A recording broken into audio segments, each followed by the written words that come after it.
The clock in the great hall struck 9, and Alastair Blackwood felt his chest tighten with every passing second. 6 hours. That was all he had left. 6 hours to find a wife or lose everything his family had built over 200 years. He stood in his study, staring at the letter from his father's lawyer, the paper trembling slightly in his hand though his face remained calm. The words on the page had not changed since he first read them that morning, yet he read them again, as if repetition might soften their meaning. If the Duke does not marry before the stroke of midnight on his 30th birthday, the entire estate, including Blackwood Manor and all its lands, shall pass to Edmund Carlisle, nephew of the late Duke's brother. Alastair set the letter down and rubbed his temples. His father had always been a man of strange conditions and stranger tests, but this one felt cruel even by his standards. A marriage arranged in a single day, forced upon him like a punishment for a crime he had not committed. "Your Grace, the carriage is ready," said Henry, the butler, appearing at the study door with his usual quiet composure. "Lady Margaret insists you attend the ball tonight. She says it may be your only chance." Alastair almost laughed at the absurdity of it. A ball, hastily arranged within hours, filled with women he had never met, all summoned under the pretense of celebrating his birthday. Everyone in the county already knew the truth. They knew about the will, they knew about the deadline, and they knew that whoever caught the Duke's attention tonight might become a duchess before the sun rose again. "Tell Lady Margaret I will be down shortly," Alastair said, straightening his coat. There was no use resisting fate when fate held all the cards. The ballroom of Blackwood Manor had been transformed in mere hours, thanks to the frantic efforts of his aunt, Lady Margaret, a woman who thrived on crisis the way other people thrived on calm mornings. Candles lined the walls, their light flickering across polished floors that had not been danced upon since Alastair's mother passed away years ago. Musicians played in the corner, though their tune felt hollow beneath the tension hanging over the room. Alastair entered to a wave of hushed voices and curious stares. Every young woman in the room turned toward him with practiced smiles, their mothers standing close behind, whispering last-minute instructions into their daughters' ears. It was a spectacle, and Alastair hated every second of it. He moved through the crowd with a polite nod here, a brief greeting there, but his mind was elsewhere, calculating the hours, the minutes, wondering if there was any way out of this impossible situation. He had tried, of course. He had spoken to lawyers, searched for loopholes, even considered contesting the will entirely. But his father had been thorough, almost obsessive, in ensuring there was no escape. "Alastair, darling, have you met Miss Whitmore?" Lady Margaret appeared at his side, practically pushing a young woman in a pale blue gown toward him. "Her family owns half the county to the north." "A pleasure," Alastair said automatically, though his eyes had already drifted past her, scanning the room without truly seeing anyone. Every face looked the same to him tonight, every conversation felt rehearsed, every laugh sounded forced. He was looking for something, though he could not have said what. An hour passed in this manner, introduction after introduction, each woman more eager than the last to secure his attention. Alastair grew increasingly restless, his patience thinning with every polite exchange. He excused himself from a conversation about horse breeding and walked toward the terrace doors, desperate for a moment of fresh air and silence. It was then that he noticed something odd near the far corner of the ballroom, close to the heavy velvet curtains that separated the main hall from a smaller sitting room. The curtains moved slightly, though there was no breeze strong enough to cause such a thing. Alastair paused, his curiosity pulling him away from his intended path toward the terrace. He approached slowly, careful not to draw attention from the rest of the guests, who were too absorbed in their own performances of charm and grace to notice his change in direction. As he drew closer, he saw a pair of shoes peeking out from beneath the fabric, a woman clearly attempting to remain hidden from the festivities entirely. "You seem to have found the least crowded part of the ball," Alastair said quietly, standing just beside the curtain. There was a sharp intake of breath from behind the fabric, followed by silence. Alastair waited, unwilling to walk away now that his curiosity had been fully awakened. After a long pause, a hand slowly pulled the curtain aside, revealing a young woman with dark hair pinned loosely, wearing a gown that, while lovely, did not match the extravagance of the other dresses in the room. Her cheeks flushed the moment she realized who stood before her. "Your Grace," she said quickly, dropping into an awkward curtsy. "I did not mean to intrude, I was simply—" "Hiding," Alastair finished for her, a small smile tugging at the corner of his mouth despite the weight pressing on his chest all evening. "There is no need to explain. I nearly did the same thing myself, though I lack the advantage of curtains large enough to hide a duke." The woman's lips twitched, as if she wanted to laugh but stopped herself out of propriety. "Forgive me, Your Grace. I am not accustomed to such grand occasions. I thought it best to stay out of the way." "And who might you be, staying so carefully out of the way?" "Eleanor Hartley," she answered, her voice steady despite the nervousness evident in her posture. "A distant relation of Lady Whitmore's household. I was invited as a courtesy, though I suspect no one expected me to actually attend." Alastair studied her for a moment, taking in details the rest of the room had clearly overlooked. There was something different about her, a quiet dignity that had nothing to do with wealth or title. She did not look at him with the same calculating gleam he had seen in every other pair of eyes tonight. Instead, there was something closer to wariness, as though she understood exactly how strange this entire evening had become and wanted no part of its games. "You are the first person tonight who has not tried to impress me," Alastair said, leaning slightly against the wall beside the curtain. "I find that remarkably refreshing." "I have no reason to impress you, Your Grace," Eleanor replied simply. "I am not here to compete for anything." Her words struck him harder than she likely intended. Every other conversation that evening had felt like a performance, each woman eager to prove herself worthy of his sudden and desperate need for a wife. But Eleanor spoke to him as though he were simply a person, not a title, not a solution to a legal problem. It was, without question, the most honest exchange he had experienced all night. "Perhaps you should be," he said, half to himself. Eleanor tilted her head, confusion crossing her features. "I beg your pardon." Before Alastair could answer, Lady Margaret's voice rang out across the room, calling his name with growing urgency. He glanced toward the large clock mounted above the fireplace, its hands creeping steadily forward, each tick a quiet reminder of the fate awaiting him. 10 o'clock.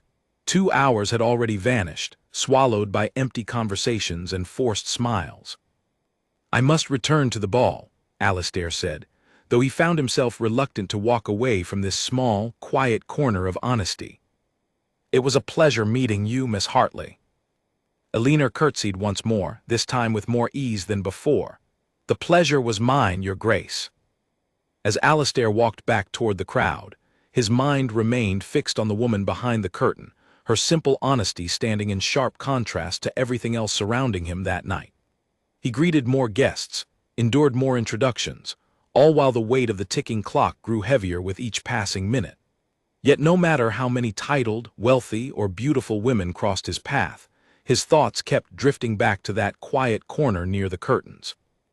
By 11 o'clock, desperation had settled fully into the room. Mothers pushed their daughters forward with increasing boldness, whispered promises of dowries and connections filling the air like perfume. Alastair felt trapped, suffocated by expectation, every option before him feeling more hollow than the last. He excused himself once again, walking toward the terrace for the fresh air he had sought earlier, only to find himself pausing near the curtains once more, almost without meaning to. Eleanor was still there, though she had moved to sit quietly on a small bench near the window, watching the ball from a careful distance. She looked up as he approached, surprise flickering across her face. "Your Grace, is something wrong?" Alastair let out a breath he had not realized he was holding. "Everything is wrong, Miss Hartley. I have less than 2 hours to find a wife, and not a single conversation tonight has felt real, except this one." Eleanor's expression shifted, understanding dawning slowly as she processed his words. "You cannot possibly be suggesting—" "I'm not entirely certain what I am suggesting," Alastair admitted, running a hand through his hair, a rare display of vulnerability from a man known for his composure. "But I find myself standing here, drawn to the one person in this entire manor who has shown no interest in becoming my wife."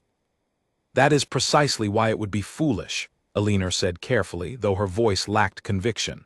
"You do not know me, I do not know you. Marriage built on desperation rarely ends well." "Perhaps," Alastair said, meeting her eyes directly. "But desperation is all I have left tonight." The clock ticked steadily behind them, each second pulling him closer to a decision he had never imagined making, standing beside a woman who had wanted nothing more than to remain unseen. Yet here he was, drawn to her honesty, her quiet strength, and the strange sense that perhaps fate had not been entirely cruel after all in leading him toward this hidden corner of the ballroom. Elinor studied him carefully, searching his face for any sign of insincerity, but found none. Only exhaustion, uncertainty, and a flicker of something that looked remarkably like hope. "Your Grace," she said slowly, "are you asking me to marry you?" Alastair paused, the weight of the question settling over him fully for the first time. He thought of the estate, the servants who depended on the family for their livelihoods, the tenants who worked the land his ancestors had protected for generations. He thought of Edmund Carlyle, waiting eagerly to claim everything the moment the clock struck 12 without a bride at his side. And then he thought of Elinor, hidden behind the curtains all evening, wanting nothing from him except honesty. "I believe I am," he said quietly, "though I understand if you refuse." Elinor's hands trembled slightly in her lap as she considered his words, the ballroom's music and laughter fading into the background of her racing thoughts. The clock continued its relentless march toward midnight, and somewhere beyond the curtains, an entire future waited to be decided in the span of a single conversation. Elinor rose from the bench slowly, her mind racing faster than she could organize her thoughts. She had come to this ball only because her aunt insisted it would be rude to decline, never imagining she would spend the evening speaking with the Duke himself, let alone receiving a proposal of marriage from him. She glanced toward the ballroom, where the other guests remained oblivious to the quiet exchange unfolding just beyond the curtains, then back at Alastair, whose expression held none of the arrogance she had expected from a man of his position. "You cannot be serious," she said finally, though her voice lacked the certainty she wished it carried. "We spoke for perhaps 10 minutes tonight. You know nothing about me beyond my name." "I know that you did not once ask about my title, my land, or my fortune," Alastair replied.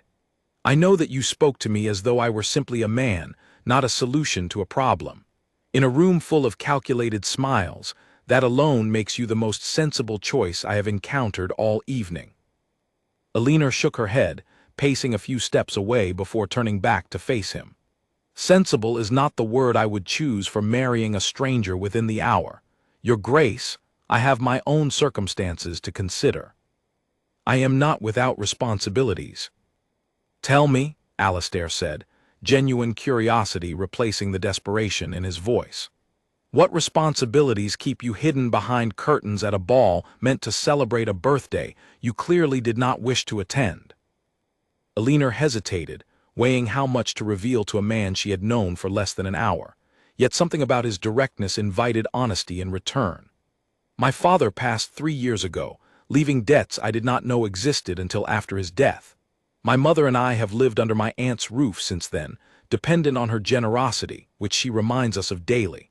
I have no dowry, no prospects, and very little patience for pretending otherwise."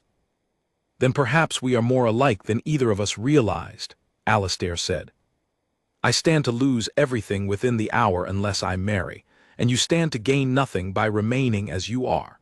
Marriage between us would solve both our troubles." "Marriage is not meant to be a transaction," Elinor said, though her tone lacked conviction, as if she were arguing more with herself than with him. "No," Alastair agreed, "but perhaps it can begin as one and become something more honest over time. I am not asking for your affection tonight, Miss Hartley. I am asking for your trust and offering mine in return." The ballroom clock chimed the half-hour, its sound cutting sharply through the quiet corner where they stood. Eleanor's eyes flickered toward the sound, then back to Alastair, who watched her with a patience she had not expected from a man facing such a strict deadline. "What would you expect of me if I agreed?" she asked carefully. "As your wife, I mean, what role would I play in this arrangement?" "Respect," Alastair answered without hesitation. "Independence within reason. A household where you are treated as an equal, not a possession. I have seen enough marriages built on obligation and misery to know I do not wish for another. If we do this, I want it built on honesty, even if affection comes later or not at all." Eleanor considered his words carefully, searching for any hint of deception, but found his gaze steady and sincere. She thought of her mother, growing weaker each year under the strain of their circumstances, dependent on the charity of relatives who made their disdain known at every opportunity. She thought of her own future, stretching ahead with little hope of change unless something drastic occurred. "If I agree," she said slowly, "I want it in writing, terms we both understand and respect. Should either of us wish to end the arrangement after a reasonable time, we would be free to seek an annulment without blame placed upon either party." Alastair nodded immediately. "Agreed. I will have the terms drawn up before we speak our vows if that is what it takes to earn your trust." Eleanor took a deep breath, the weight of the decision settling over her fully. This was not the future she had imagined for herself, standing in a borrowed gown, agreeing to marry a duke she had met only hours earlier. Yet the alternative, remaining dependent on her aunt's reluctant charity for years to come, felt far more frightening than the uncertainty standing before her now. "Then I accept your proposal, Your Grace," she said finally, her voice steadier than she felt. Relief washed over Alastair's face, though it was quickly replaced by the urgency of their limited time. "We must move quickly. The clock does not wait for anyone, not even a duke." He extended his hand toward her, and after a brief hesitation, Eleanor placed hers within it. Together they walked back into the ballroom, where Lady Margaret's eyes widened the moment she spotted them approaching, hand in hand, from the direction of the curtains. "Alastair," Lady Margaret said, hurrying toward them with a mixture of confusion and hope written across her face. "What is the meaning of this?" "Aunt Margaret," Alastair said calmly, "allow me to introduce my intended bride, Miss Eleanor Hartley." The room fell into stunned silence, whispers spreading rapidly among the guests as the news traveled from one corner to another. Mothers who had spent the evening pushing their daughters forward now stared in disbelief, while the daughters themselves exchanged glances of surprise and, in some cases, quiet relief at being spared the pressure of the Duke's attention. Lady Margaret recovered quickly, her practical nature taking over despite her shock. "Then we have no time to waste. The chapel must be prepared and a special license secured immediately. Henry, fetch the vicar at once." The ballroom transformed into a flurry of activity, servants rushing in every direction to prepare for a ceremony that, only moments earlier, no one had believed would happen at all. Eleanor stood quietly amid the chaos, her hand still resting in Alastair's, her heart pounding with a mixture of fear and something she could not quite name. "Are you certain about this?" she whispered to him as the preparations continued around them. "No," Alastair admitted honestly. "But I am certain that whatever happens next, I would rather face it with someone honest at my side than alone with a stranger chosen for convenience alone." Eleanor found herself smiling despite the overwhelming circumstances, a small but genuine expression that surprised even herself. "Then let us hope honesty is enough to carry us through the night." As the manor buzzed with preparations, Edmund Carlyle arrived at the edge of the property, having heard rumors of the sudden engagement from a servant eager for gossip and coin. He watched from a distance, his jaw tightening with barely concealed frustration as he realized the fortune he had been counting on might slip away within the hour. He said nothing yet, choosing instead to observe, calculating how he might use this unexpected turn of events to his advantage in the days to come. Inside the manor, the small family chapel had been hastily decorated with whatever flowers and candles could be gathered on such short notice. Eleanor stood at the entrance, her borrowed gown now serving as an unexpected wedding dress, Her mother summoned quickly from her aunt's house to witness the ceremony that would change both their lives forever. "Elinor," her mother whispered, tears gathering in her eyes as she took her daughter's hands. "Are you certain this is what you want?" "I am certain it is what we need," Elinor replied softly. "The Duke has been honest with me, mother." "That is more than I expected from tonight." Her mother nodded, understanding the weight behind her daughter's words, the years of hardship that had led them to this unlikely moment. "Then I wish you happiness, my dear, whatever form it takes." The vicar arrived breathless but ready, his robes slightly askew from the rushed journey to the manor. Alastair stood at the altar, watching as Elinor walked toward him, her steps steady despite the whirlwind nature of the evening. The remaining guests, still recovering from their shock, gathered quietly within the chapel, witnessing what would become one of the most talked-about weddings the county had seen in years. As the vicar began the ceremony, the clock in the great hall continued its steady march toward midnight, each chime echoing faintly through the manor's halls, a constant reminder of the deadline that had brought two strangers together in the most unexpected of circumstances. The vicar's voice filled the small chapel, steady and formal despite the unusual circumstances surrounding the ceremony. Elinor stood beside Alastair, her hands folded carefully in front of her, aware of every eye watching from the narrow wooden pews. She had imagined her wedding day countless times as a young girl, though never anything resembling this, a rushed exchange of vows beneath candlelight, surrounded by strangers and a ticking clock that grew louder with each passing minute.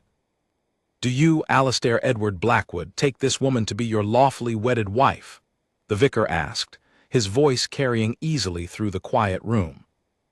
"I do," Alastair answered without hesitation, his eyes fixed steadily on Elinor's face. The vicar turned toward her next, and Elinor felt her heart quicken despite her earlier resolve. "Do you, Elinor Grace Hartley, take this man to be your lawfully wedded husband?"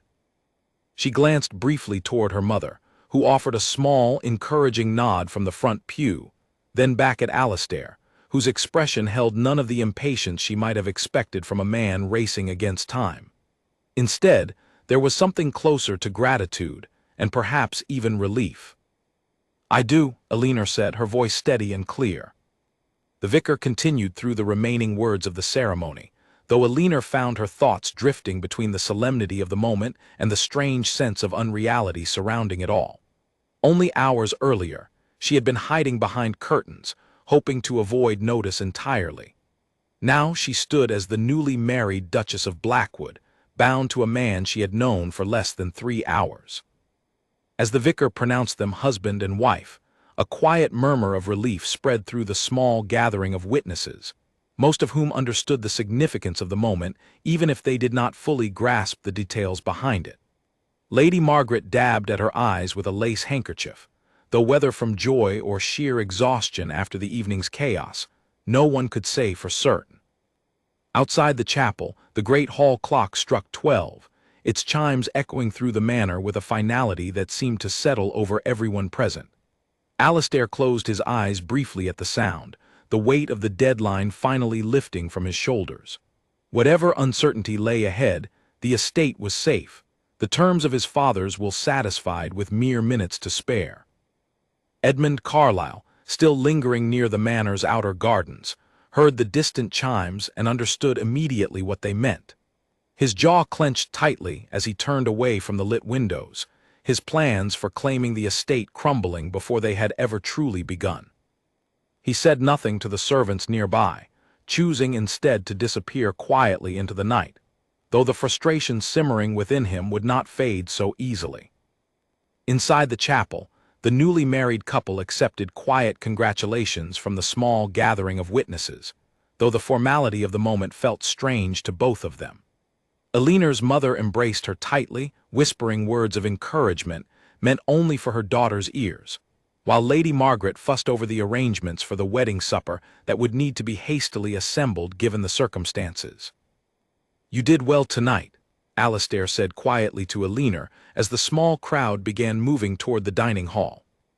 "Better than I had any right to expect from someone thrown into such an impossible situation. I am still uncertain whether I made the right choice," Elinor admitted honestly, but I suppose there is no undoing it now. No, Alistair agreed, a faint smile crossing his face. There is not, though I hope in time you will find you have made a good bargain rather than a hasty mistake. The wedding supper, though modest given the limited time for preparation, carried a warmth that surprised many of the guests who had arrived that evening expecting nothing more than another tedious society ball. Conversations flowed more easily than they had during the earlier hours, curiosity about the sudden marriage giving way to genuine interest in the young woman who had captured the Duke's attention so unexpectedly.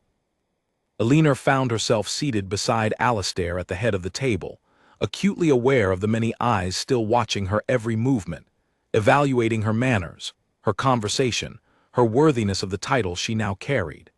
She kept her responses measured and polite, drawing on years of careful upbringing despite her family's reduced circumstances. "You handle scrutiny well," Alistair observed quietly during a brief lull in conversation. "Most would wilt under this much attention." "I have had practice pretending not to notice unkind glances," Elinor replied honestly. "My aunt's household provided ample opportunity for that particular skill."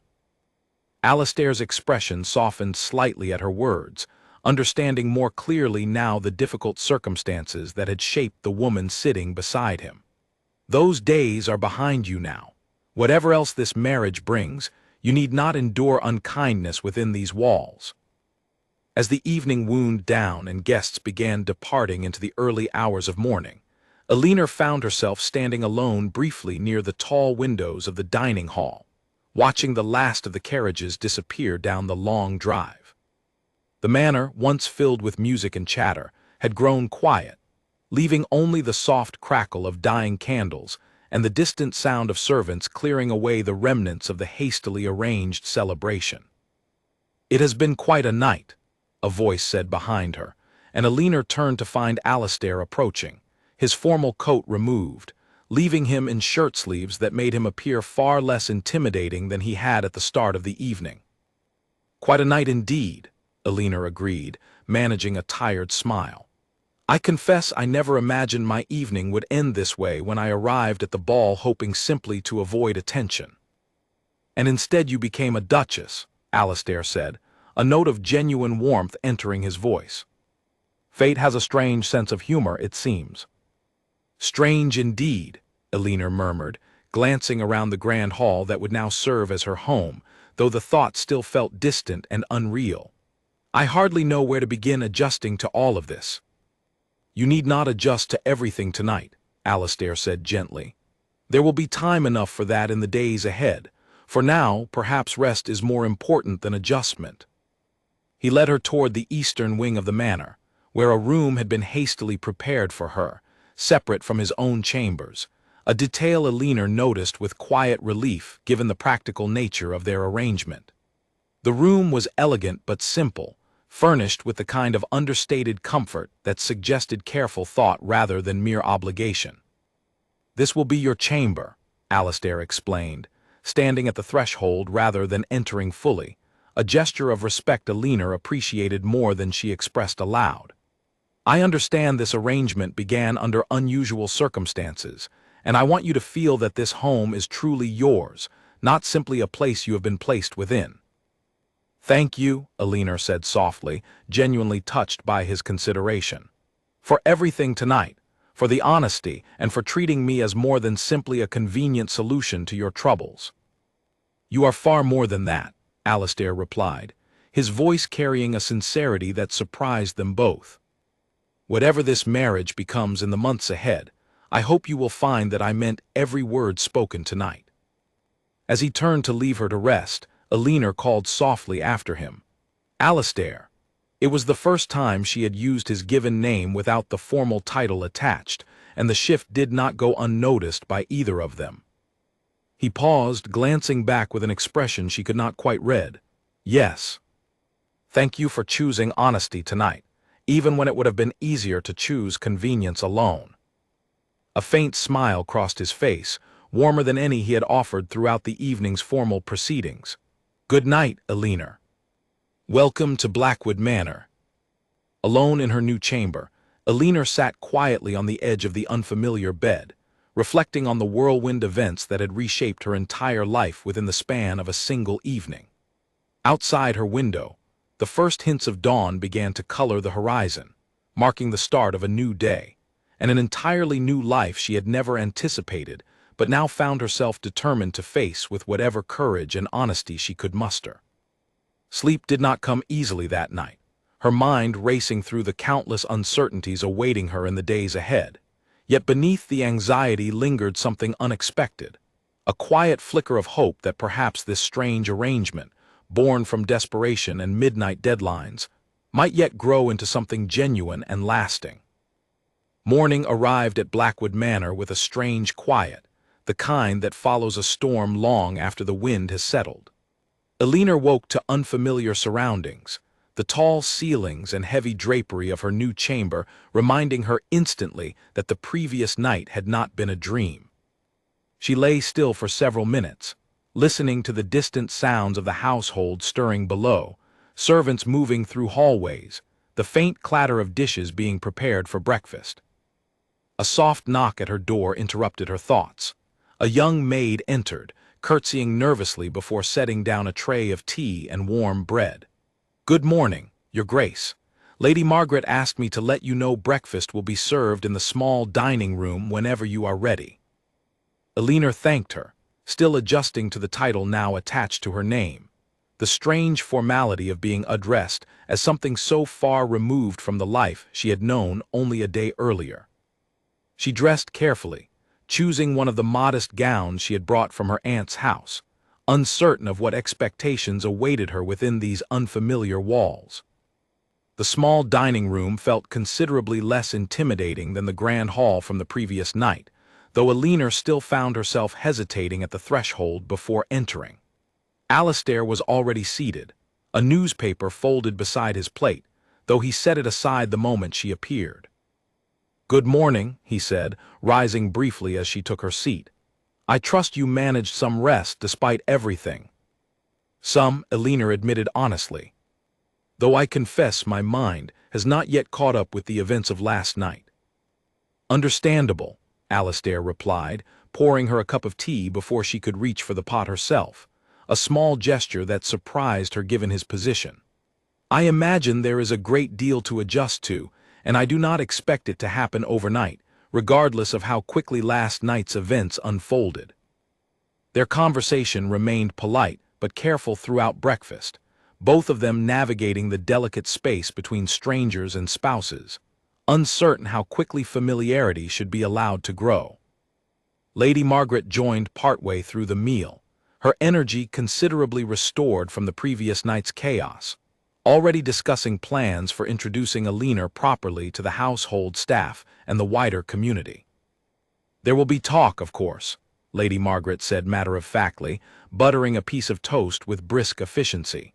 "There always is when a duke marries so suddenly, but talk fades quickly enough once people find something new to discuss."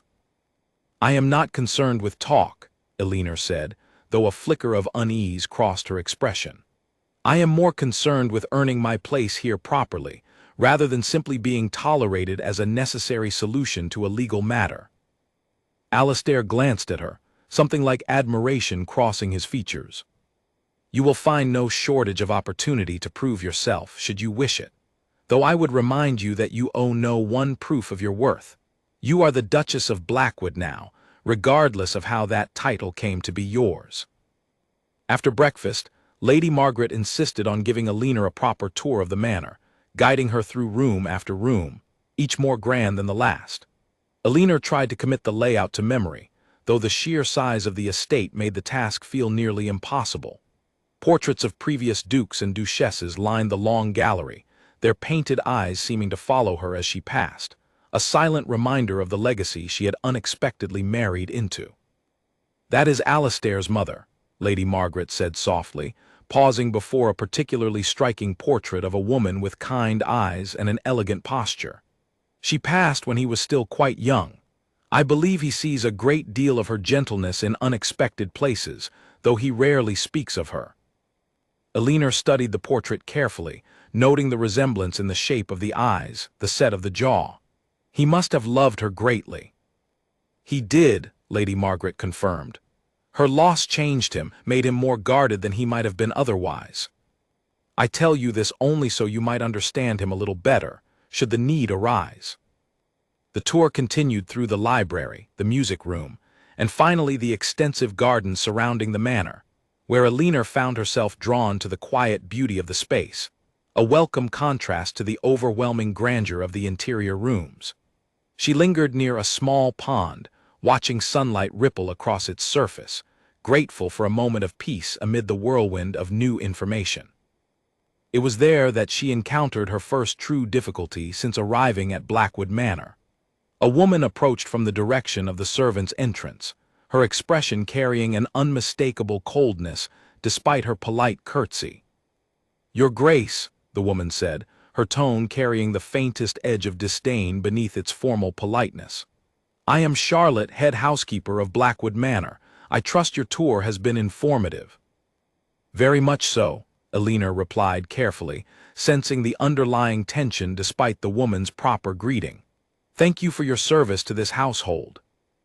"Of course," Charlotte said, though her eyes lingered a moment too long on Elinor's modest gown, clearly comparing it unfavorably to the finery typically expected of a duchess. "If there is anything your Grace requires, please do not hesitate to ask, though I imagine adjusting to life here will take considerable time, given your previous circumstances." The insult, though carefully veiled beneath polite language, was unmistakable. Elinor felt her cheeks warm slightly, though she refused to let the woman see her discomfort. "I imagine adjustment takes time for everyone involved, Charlotte. I trust we shall manage well enough together." Charlotte's expression flickered, perhaps surprised by Elinor's composed response, before she offered a stiff nod and departed toward the manor's kitchens. Lady Margaret, who had witnessed the exchange from a short distance, approached with a sympathetic expression. "Do not let Charlotte's manner trouble you overly much," she said gently. "She has served this family for many years and holds rather rigid views about proper station. She will come around in time, once she sees you mean the household no harm." "I hope so," Elinor said, though doubt lingered in her voice. "I have no wish to create conflict within a home I am only just beginning to understand." The remainder of the day passed in a similar fashion, Elinor navigating countless introductions and unfamiliar routines, each interaction carrying its own subtle challenges as she worked to establish her place within a household never designed to accommodate her presence. By evening, exhaustion had settled deeply into her bones, though she remained determined not to show weakness before those still watching her closely for any sign of weakness or unworthiness. Alastair found her later that evening in the manor's library, curled into a large armchair near the fireplace, a book resting unopened in her lap as she stared into the flickering flames. "Long day?" he asked, settling into the chair opposite hers. "Longer than I expected," Elinor admitted. "I did not realize how much there would be to learn or how many eyes would be watching my every movement, waiting for me to make a mistake worthy of gossip." "They will grow accustomed to you," Alastair said, though his tone carried genuine understanding rather than empty reassurance. "It took the staff years to warm to me as well, and I was born into this position. I imagine your path will be more difficult, though not impossible." "Charlotte seems particularly resistant," Elinor said carefully, unsure how much criticism of the staff was appropriate to voice so soon. Alastair's expression grew thoughtful. "Charlotte has served this family since before my mother passed. She holds strong opinions about tradition and proper station, opinions I have not always agreed with, though I have allowed her considerable authority within the household out of respect for her years of service. I will speak with her, if her behavior continues to cause you difficulty." "Please do not," Elinor said quickly. "I would rather earn her respect honestly than have it forced upon her through your intervention. That would only confirm her suspicions, that I do not belong here on my own merit." Alastair studied her for a long moment, something akin to respect deepening in his expression. "You are a remarkably determined woman, Elinor Hartley." Eleanor Blackwood, I believe now, she corrected softly, a small smile finally breaking through her exhaustion. Eleanor Blackwood, Alastair repeated, testing the name aloud as though hearing it for the first time. I believe that suits you rather well. Their conversation continued long into the evening, moving gradually from formal politeness toward something resembling genuine comfort. Two strangers slowly discovering the small details that might, in time, transform obligation into something far more meaningful. Neither spoke of affection, nor dared to name whatever small warmth had begun growing quietly between them, yet both recognized, in their own private thoughts, that perhaps this hurried marriage held more promise than either had dared to hope on that chaotic midnight only a day before.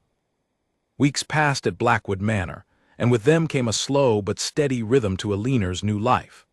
Mornings began with quiet breakfasts shared with Alastair, conversations gradually shifting from careful politeness toward genuine curiosity about one another's thoughts and histories. Afternoons were spent learning the responsibilities expected of a duchess, from managing household accounts to receiving visitors from neighboring estates, each task approached with the same quiet determination that had carried Eleanor through her most difficult days.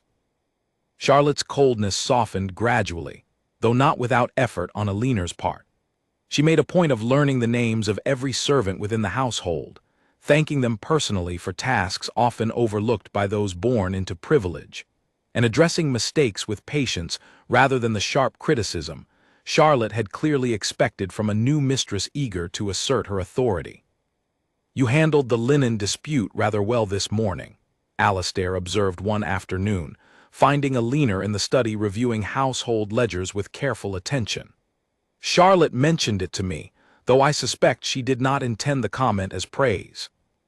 Eleanor looked up, a faint smile crossing her face. I simply asked what had caused the delay rather than assuming laziness.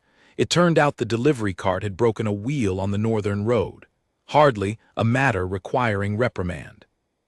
Most in your position would not have bothered asking, Alastair said, settling into the chair across from her desk. You continue to surprise me, Eleanor. Is that a compliment, Your Grace? She asked, arching an eyebrow with the kind of playful confidence that had grown steadily since her arrival. It is, Alastair confirmed, warmth evident in his voice, though I suspect you already knew that. Their easy banter had become a comfortable part of daily life, though neither had yet spoken openly of the growing affection quietly building between them. Eleanor found herself looking forward to these small moments throughout her busy days, brief exchanges that felt increasingly less like obligation and more like genuine companionship. Word of the sudden marriage had, as Lady Margaret predicted, traveled quickly through county society, drawing considerable curiosity and no small amount of gossip. Invitations began arriving at the manor with increasing frequency, neighboring families eager to meet the mysterious young woman who had captured the Duke's attention so unexpectedly. Eleanor approached each social engagement with careful preparation, determined to represent her new household with grace despite the scrutiny she knew awaited her.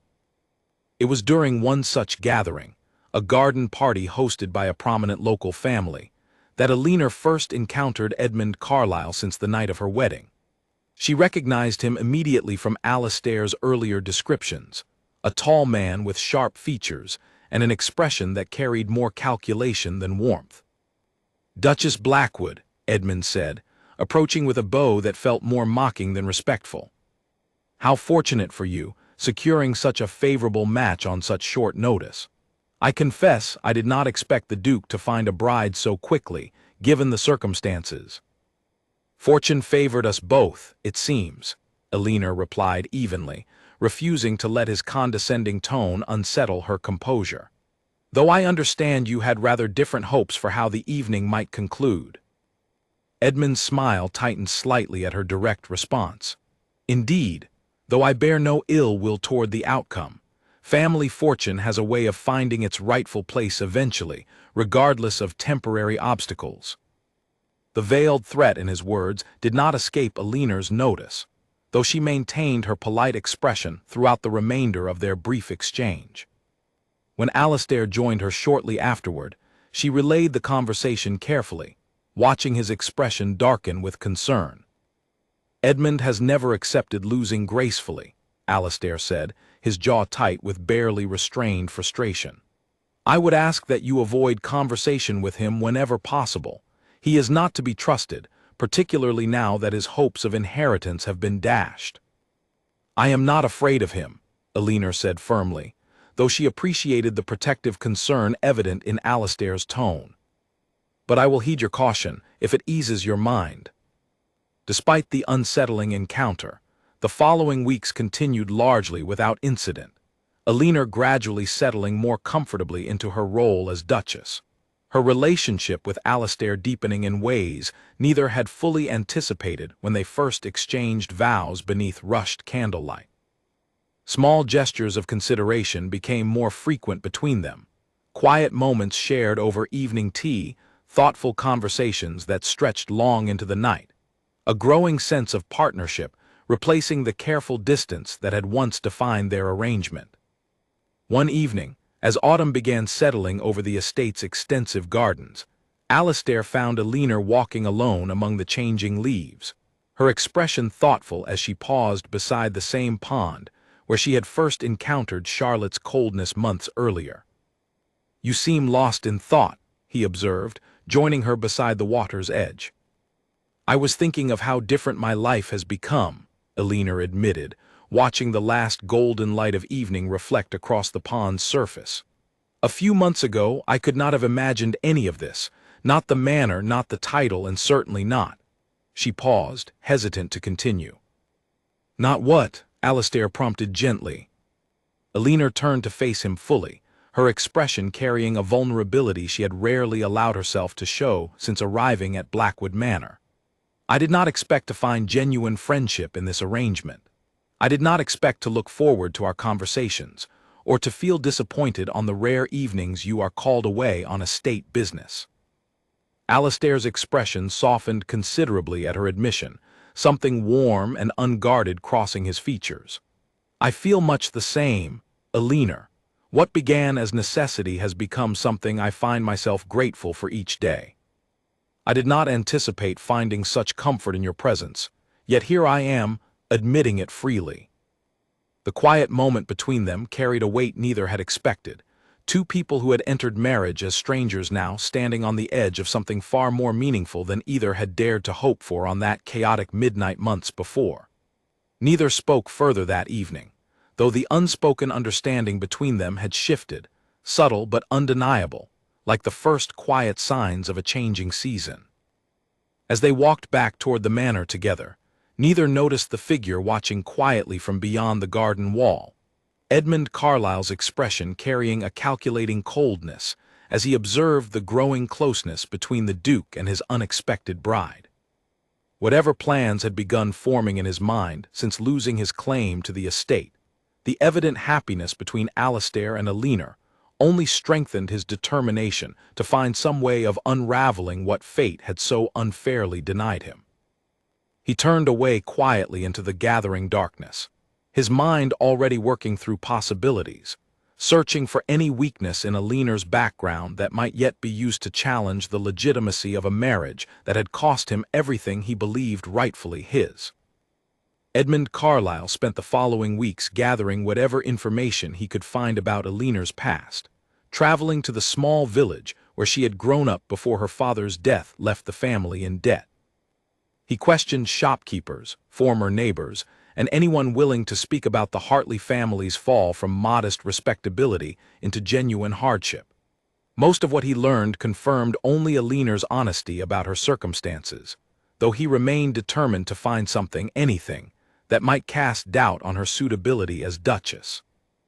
His persistence eventually led him to an old acquaintance of Elinor's late father, a man named Frederick who had once served as a business partner before disagreements and mounting debts drove them apart.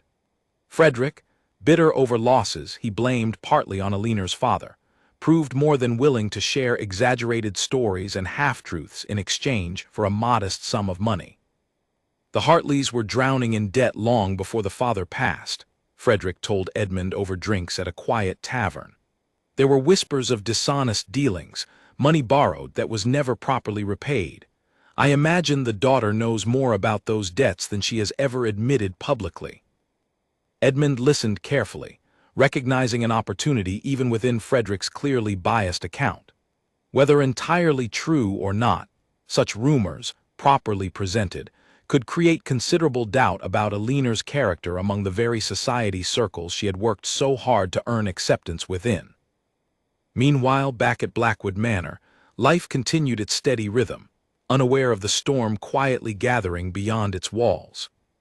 Aliner had grown increasingly confident in her role, earning genuine respect from most of the household staff, including, eventually, even Charlotte, whose initial coldness had gradually transformed into cautious admiration for the young Duchess's patience and fairness. "You have done well, Your Grace," Charlotte admitted one afternoon, an unexpected softness entering her usually formal tone. "I confess I doubted your suitability when you first arrived, but I see now that character matters more than birth in determining who truly belongs within these walls." "Thank you, Charlotte," Aliner replied warmly, genuinely touched by the acknowledgement. "Your guidance these past months has meant more to me than you likely realize." Such moments of quiet triumph made the challenges of her new position feel increasingly worthwhile, and her growing closeness with Alistair only deepened her sense of belonging within a life she had never anticipated for herself. Their conversations had grown easier, more honest, filled with genuine laughter and shared understanding that neither had expected from a marriage born of such desperate circumstances.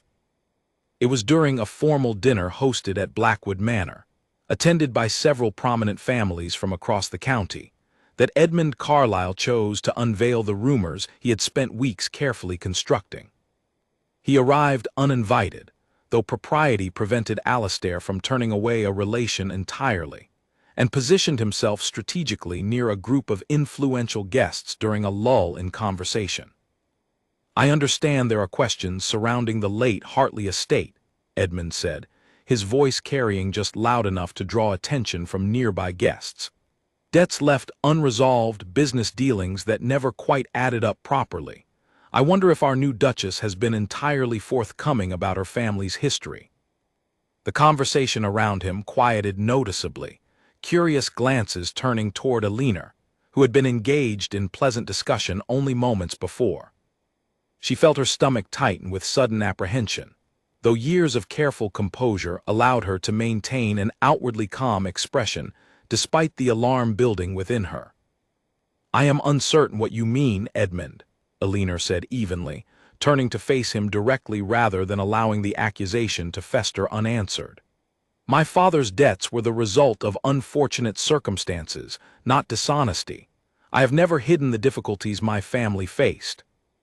"Perhaps not entirely," Edmund said, his tone carrying false politeness that barely concealed its underlying malice. "Though I wonder how thoroughly those difficulties were explained to the Duke before your hasty marriage.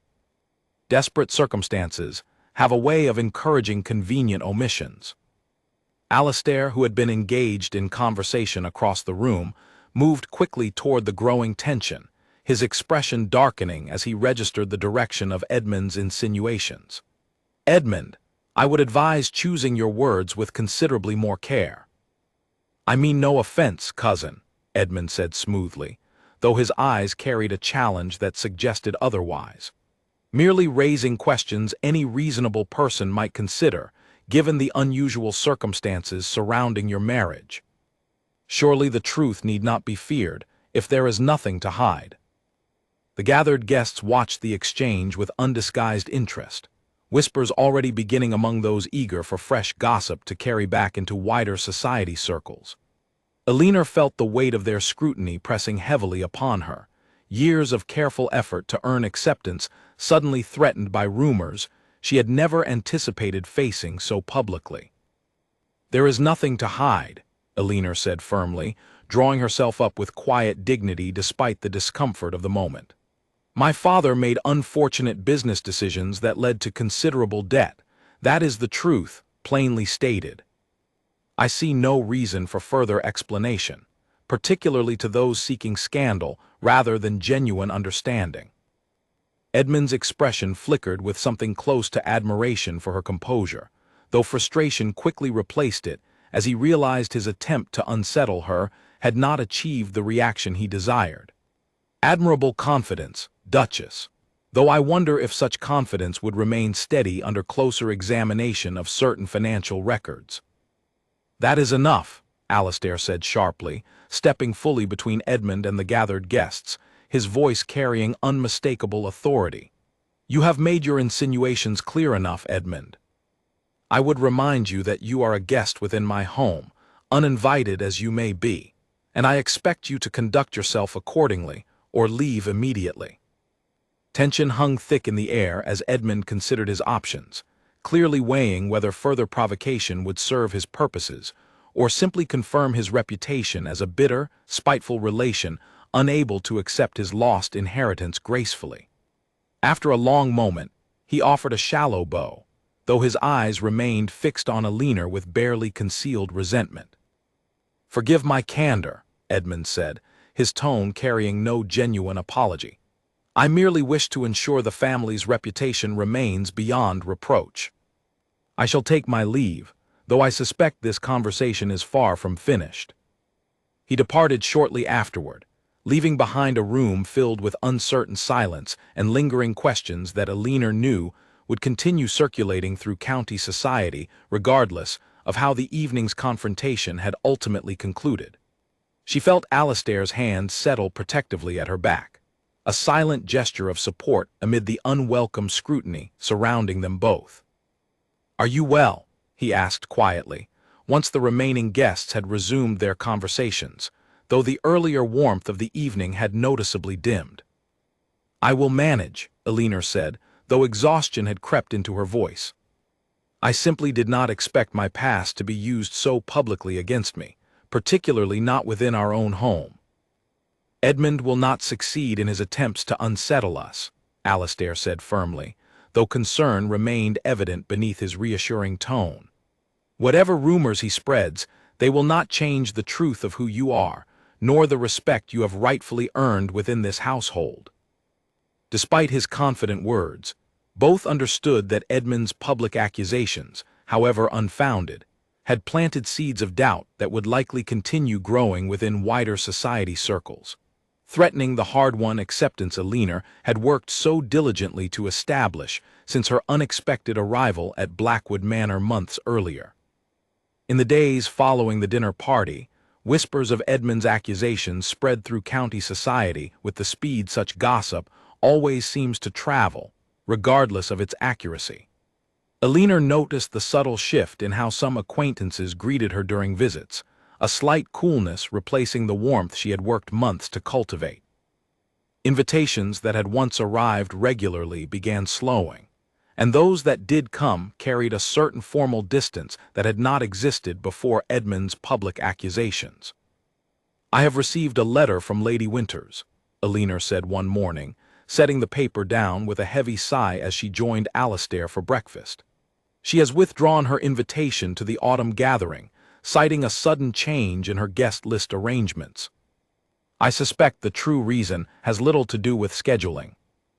Alastair's expression darkened as he read the brief letter himself. "This is precisely what Edmund intended, spreading enough doubt to isolate you from the very connections you have worked so hard to build. I will not allow this to continue unanswered." "What do you propose?" Alinar asked, genuine concern evident in her voice. Confronting Edmund directly may only fuel further gossip, giving credibility to accusations that deserve none. Alastair considered her words carefully, understanding the delicate balance required in addressing the situation without inadvertently strengthening the very rumors they sought to dispel. Perhaps direct confrontation is not the answer. Perhaps the truth, presented plainly and without defensiveness, will prove more effective than any argument I might make on your behalf. That afternoon, Alastair arranged a meeting with several of the county's most respected families, including those who had shown the greatest hesitation since Edmund's accusations began circulating. Alinar accompanied him, her nerves carefully concealed beneath practiced composure, understanding that this gathering would likely determine the trajectory of her acceptance within society for years to come. I understand rumors have reached many of you regarding my wife's family history, Alastair began, addressing the assembled guests with quiet but unmistakable authority. Rather than allow such rumors to continue unchecked, I believe honesty serves us all considerably better than speculation. He gestured toward Alina, who stepped forward despite the nervous flutter in her chest, drawing upon the same quiet strength that had carried her through countless difficult moments since that fateful night behind the curtains. My father struggled with debt in his final years, Alina said clearly, her voice carrying steadily through the room. Poor investments, not dishonesty, led to our family's hardship. I have never hidden this truth, nor do I intend to begin doing so now simply because someone wishes to use my past against me for their own purposes. The gathered guests listened attentively, several exchanging glances that suggested growing sympathy rather than the skepticism Alina had feared. An older gentleman, Lord Ashford, who had known Alina's father years earlier, spoke up from the back of the room. "I recall your father, Duchess," Lord Ashford said thoughtfully. "A man of genuine kindness, though admittedly poor judgment in certain business matters. I never once questioned his honesty, only his fortune in choosing reliable partners. I see no reason his daughter should bear blame for circumstances beyond her control." Murmurs of agreement spread through the room, the tide of opinion shifting gradually in Alina's favor as more voices joined in support, recognizing the unfairness of judging her character based on second-hand rumors spread by a man with clear motivations of his own bitterness and jealousy. "Edmund Carlisle has made no secret of his resentment since losing his claim to this estate," Alastair added, addressing the room directly. "I would ask that you consider the source of these accusations carefully before allowing them to influence your judgment of my wife's character, which I can personally attest carries more integrity than most I have encountered in considerably longer acquaintance." By the gathering's conclusion, the atmosphere had shifted noticeably, genuine warmth replacing the earlier hesitation as guests approached Alina directly, offering renewed invitations and sincere apologies for having allowed unfounded rumors to affect their judgment so easily. Alina accepted their kindness graciously, relief flooding through her as she recognized the tide finally turning in her favor. News of the successful gathering reached Edmund within days, his frustration mounting as he realized his carefully constructed scheme had failed to achieve its intended purpose. Rather than accepting defeat gracefully, he grew increasingly desperate, seeking new avenues through which he might yet undermine the marriage that had cost him his expected inheritance. He arrived unannounced at Blackwood Manor one evening, demanding an audience with Alastair despite the late hour. Henry reluctantly admitted him, recognizing the futility of turning away a family member regardless of the circumstances, though he remained watchfully nearby throughout the ensuing confrontation. "You have made your position quite clear, Alastair," Edmund said, his earlier composure noticeably frayed by weeks of failed scheming. "Yet I find myself unwilling to simply accept the loss of what should rightfully have been mine." "The estate was never rightfully yours, Edmund," Alastair replied evenly, though tension remained evident in his posture. "My father's will stated clear conditions I met honestly and completely. Your resentment does not change that reality." "Perhaps not," Edmund conceded bitterly, "but perhaps there are other avenues worth exploring. Legal challenges, questions of proper procedure during your hasty marriage ceremony." "I am not without resources, Alastair, nor without determination." Alastair's expression hardened considerably at the implied threat. "You would do well to abandon such thoughts entirely, Edmund. I have already consulted extensively with legal counsel regarding every aspect of our marriage's legitimacy. You will find no weakness there worth exploiting, regardless of how desperately you search." Edmund's jaw tightened, recognizing the futility of further argument, though the bitterness in his expression suggested he remained unwilling to fully abandon his grievances. "This is not finished, cousin. Mark my words." "It is finished, Edmund," Alistair said firmly, his tone leaving no room for further debate. You have exhausted every avenue available to you, and I would ask that you leave my home now, before this conversation grows considerably less civil. Edmund departed shortly afterward, his final glance toward Alistair carrying a mixture of resentment and grudging acceptance of his defeat. Elinor, who had listened quietly from the study's doorway throughout the tense exchange, stepped forward once the door closed firmly behind their unwelcome visitor. "Do you believe he will attempt further schemes against us?" she asked, genuine concern evident in her voice despite the evening's successful resolution. "Perhaps," Alistair admitted honestly, drawing her gently into a reassuring embrace, "though I believe he understands now that further attempts will prove fruitless. Whatever comes next, Elinor, we shall face it together, as we have faced everything since that first night behind the curtains." Elinor rested against him, comforted by the steady warmth of his presence, grateful for the genuine partnership that had grown between them despite the unconventional circumstances of their beginning. Whatever challenges Edmund's bitterness might yet bring, she felt increasingly confident in their shared strength to overcome them together. Winter settled gently over Blackwood Manor in the months that followed, blanketing the extensive gardens in soft white snow and bringing with it a quieter, more peaceful chapter to Elinor's new life. Edmund had not returned since his final confrontation with Alistair, and though occasional whispers of his continued bitterness reached them through distant acquaintances, he made no further attempts to disrupt the household or challenge the legitimacy of their marriage.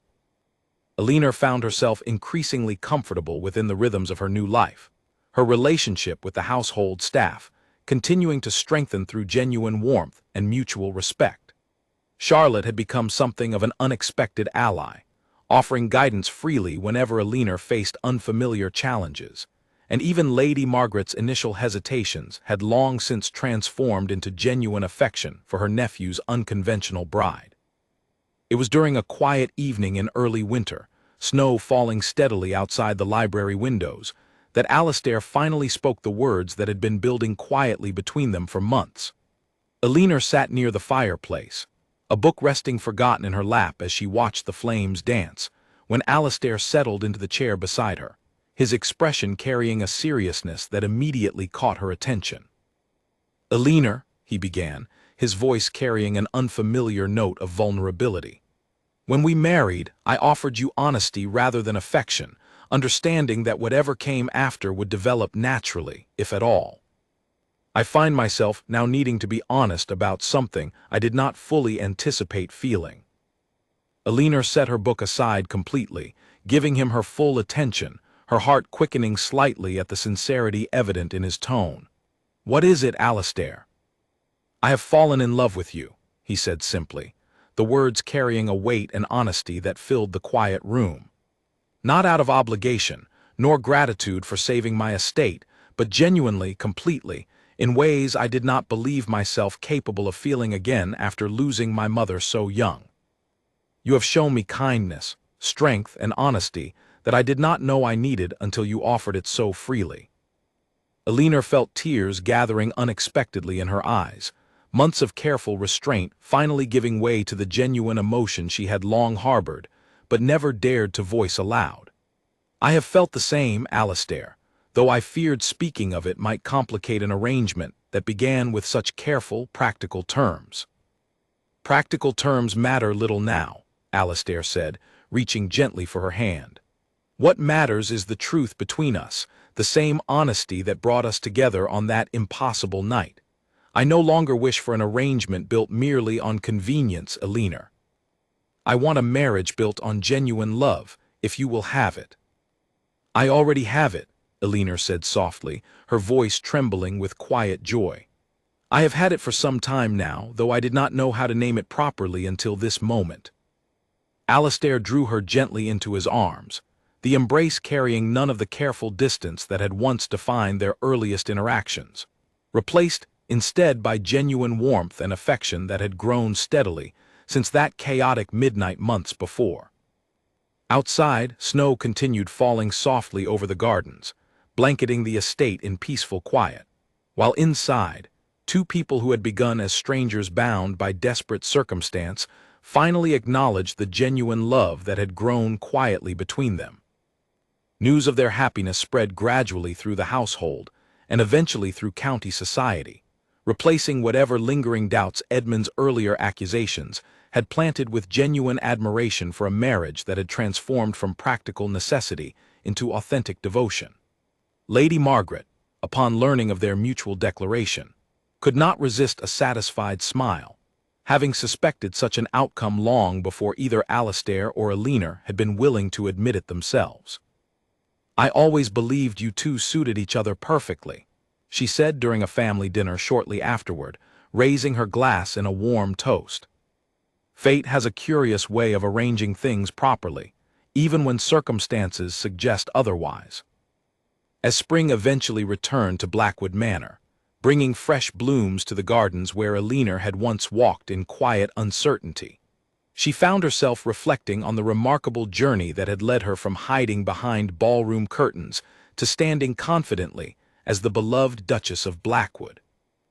The challenges she had faced, from Charlotte's initial coldness to Edmund's bitter schemes, had only strengthened the genuine partnership she now shared with Alastair, a partnership built first on honesty, and now flourishing into something far deeper and more meaningful than either had imagined possible on that desperate midnight when everything began. Standing together near the same pond where they had first acknowledged their growing affection months earlier, Alastair drew Alina close, watching the spring sunlight dance across water that had witnessed so many quiet, meaningful moments between them throughout the changing seasons. "No longer bound by deadlines or desperate circumstances," Alastair said softly, echoing the very words that had first brought them together. "Only by choice, freely made and genuinely embraced." "Then I choose you," Alina replied, her voice carrying quiet certainty and profound happiness. "Not because circumstances demanded it, but because I have come to love you completely, exactly as you are." Their story, which began with a desperate midnight deadline and a woman hiding behind curtains, had transformed into something far greater than either had imagined possible. A genuine love story built upon honesty, patience, and mutual respect, proving that even the most unconventional beginnings might yet blossom into lasting happiness, when both hearts remain open to the possibility of something real. A full year had passed since that chaotic midnight ceremony, and Blackwood Manor had settled into a rhythm that felt, at last, entirely like home. Alina stood once more in the great hall, though this time the space carried none of the anxious tension of that first desperate evening. Instead, warm laughter echoed through the halls as tenants and neighboring families gathered to celebrate the estate's annual harvest festival, an event Alina herself had revived after learning it had lapsed following Alastair's mother's passing years earlier. "You have brought this house back to life," Lady Margaret remarked, watching Alina move easily among the guests, offering warm greetings to tenant families she now knew by name, inquiring after children and elderly relatives with genuine care rather than obligatory politeness. "I scarcely recognize these halls from the quiet, guarded place they once were. The house simply needed someone willing to open its doors again," Alina replied, smiling as she watched Alastair across the room, deep in conversation with several tenant farmers about the season's successful harvest. He caught her eye and offered a warm smile of his own, the easy affection between them evident to anyone who cared to notice. Alina's mother had moved permanently into a comfortable cottage on the estate grounds shortly after the wedding, finally free from the strain of dependence that had shadowed their earlier years together. She now sat contentedly near the fireplace, surrounded by new friends among the household staff, her health steadily improved by the security and peace her daughter's marriage had provided. Charlotte, once so resistant to Alina's presence, had become one of her closest confidants within the household, the two women often found working alongside one another, managing the estate's affairs with a partnership built on genuine mutual respect. "Your Grace continues to surprise this old household," Charlotte said fondly, joining Alina near the refreshment tables. "I confess I never imagined finding such contentment in serving a mistress I so wrongly doubted at the start." You had every reason for caution, Charlotte, Elinor replied warmly. I am grateful you allowed me the chance to prove myself worthy of your trust. As for Edmund Carlyle, word eventually reached the manor that he had relocated to a distant county, having exhausted whatever resentment once fueled his schemes against them. Whether he had finally found peace with the outcome or simply moved on toward other ambitions, neither Alastair nor Elinor spent much time considering his fate any longer, their attention fully occupied by the genuine happiness they had built together. That evening, once the festival guests had departed and the manor settled into peaceful quiet, Alastair found Elinor once more beside the garden pond, moonlight reflecting softly across its still surface. He joined her there, wrapping a warm cloak around her shoulders against the evening chill. Do you ever think back to that night? Elinor asked softly, leaning comfortably against him. Hiding behind those curtains, never imagining where it might lead. Often, Alastair admitted, pressing a gentle kiss to her temple. I think of how close I came to missing you entirely, distracted by every other conversation in that room. Fate proved kinder than I deserved that evening. Perhaps fate simply recognized what we could not yet see for ourselves, Elinor said, turning to face him fully, her expression carrying quiet contentment. That sometimes the most unexpected beginnings lead toward the most genuine happiness. They stood together beside the quiet pond, the manor's warm lights glowing softly behind them, a testament to the life they had built together from such an unlikely, desperate beginning. What had started as a midnight bargain born of necessity had blossomed, through patience, honesty, and genuine care, into a partnership neither had dared hope for on that chaotic evening, 1 year in the past. As the seasons continued their gentle turning at Blackwood Manor, Alastair and Elinor faced each new challenge and celebration together, their bond growing steadily stronger with each passing year, proof that even a marriage begun beneath the pressure of a ticking clock might yet grow into a lifetime of genuine, lasting love, chosen freely and cherished completely.